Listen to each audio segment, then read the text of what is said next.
contar uma história. Pensando no Papa Francisco, compartilho com vocês trechos de uma crônica de meu amigo, o padre Ramon, um jesuíta com quem trabalhei por muitos anos e se fez mais que amigo, meu irmão.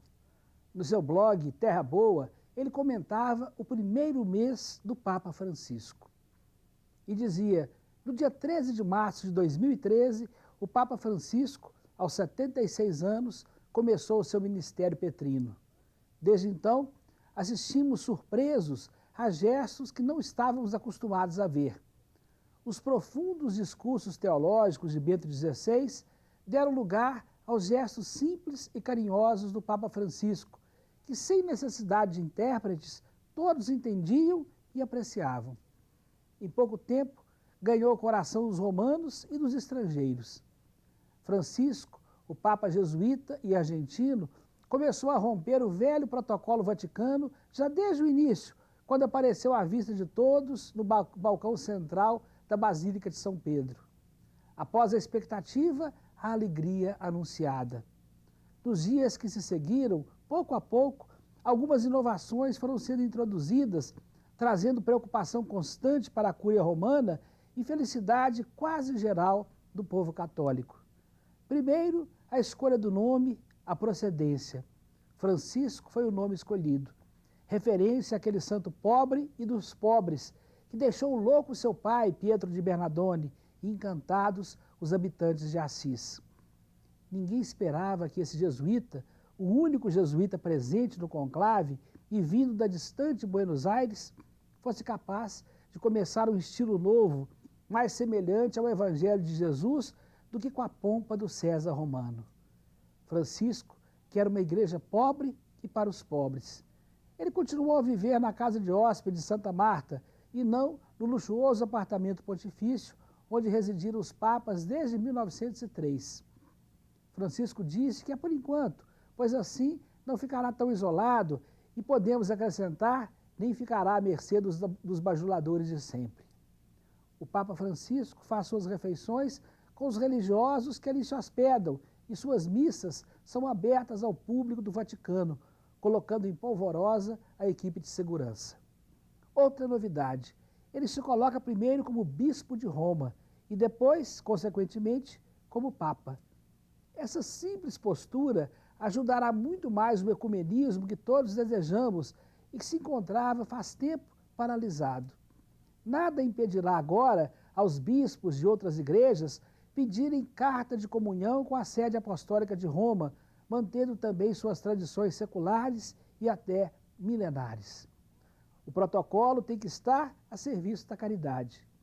Alguns fariseus também se escandalizaram com Jesus e hoje também se escandalizariam com Francisco por lavar, por exemplo, os pés de duas moças, uma delas muçulmana, no rito da Quinta-feira Santa. Aconteceu no Centro de Detenção Juvenil da Casa del Marmo, em Roma.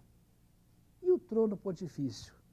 O trono do Papa Francisco não está mais sob um estrado alto, mas à altura dos outros presentes.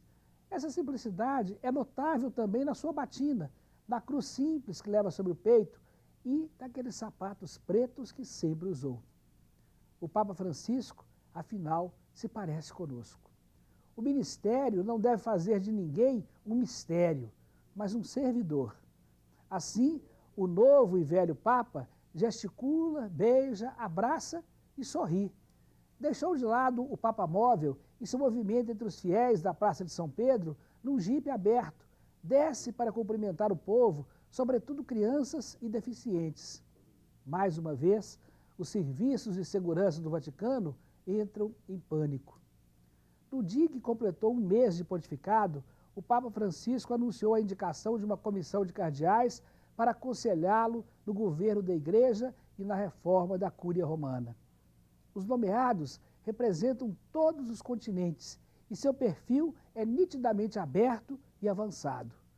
Podemos perceber nesta nomeação que já começou essa desejada reforma. Evidentemente, ainda faltam muitos passos. A reforma da Cúria Romana, maior abertura à colegialidade episcopal, a transparência no chamado Banco do Vaticano, a nomeação do poderoso secretário de Estado, maior liberdade aos teólogos, a inclusão da mulher em instâncias do poder eclesial, maior respeito à consciência e à diversidade de grupos de pessoas, isso ad intra, ou seja, no corpo interno da própria igreja e instituição. Ad extra, ou seja, para o mundo contemporâneo, também há muito o que fazer.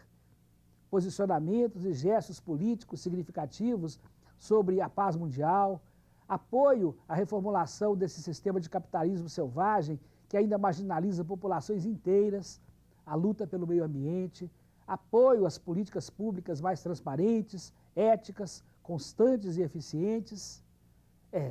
Há mesmo muito o que fazer. Mas o balanço desse início do pontificado do Papa Francisco é realmente muito positivo. Ou será que eu estou redondamente enganado?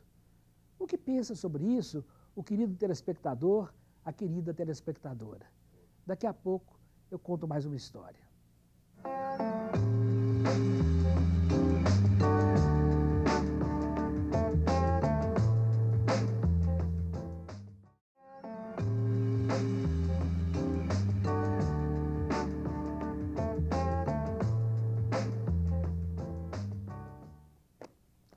Contando outra história. Sabemos hoje que a famosa oração atribuída a São Francisco de Assis, na verdade, não foi escrita por ele.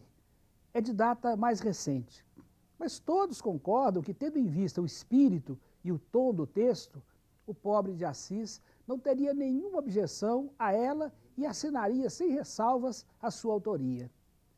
Pois foi pensando nisso que o padre e poeta espanhol Jesús Maleón escreveu a oração de São Francisco como a oração pelo Papa Francisco, da qual eu fiz uma tradução e adaptação que rezo agora com vocês.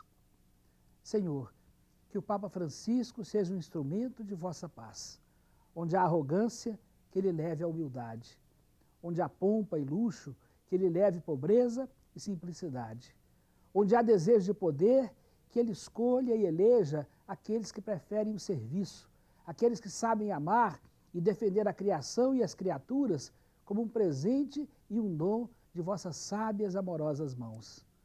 Onde houver complicadas e complexas estruturas de poder, travando a realização do reino, que ele leve a fé, o amor e a ingenuidade franciscana.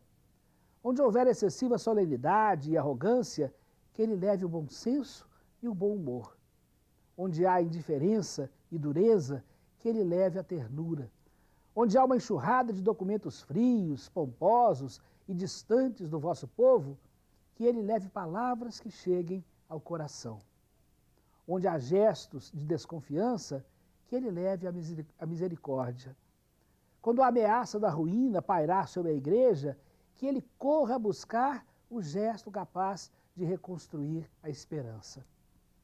E quando ele estiver cansado e sobrecarregado, cercado e assediado por autoridades, celebridades, pessoas importantes, que ele saiba escapar e correr para a rua de todos, ao encontro do vosso povo. E que, como Pedro, ele possa dizer: eu não tenho ouro nem prata, o que tenho lhes dou. Em nome de Jesus de Nazaré, levanta e anda. Que quando o chamarem de sua santidade, ele possa dizer com humildade e bom humor: meu Pai é o único santo. Que quando alguém se ajoelhar diante dele, possa rapidamente, como Pedro fez com o centurião Cornélio: levanta-te, pois eu sou um homem como você. Que como sucessor de Pedro, ele nunca se sinta confortável e satisfeito com as honras e o status de um monarca absoluto ou um chefe de Estado.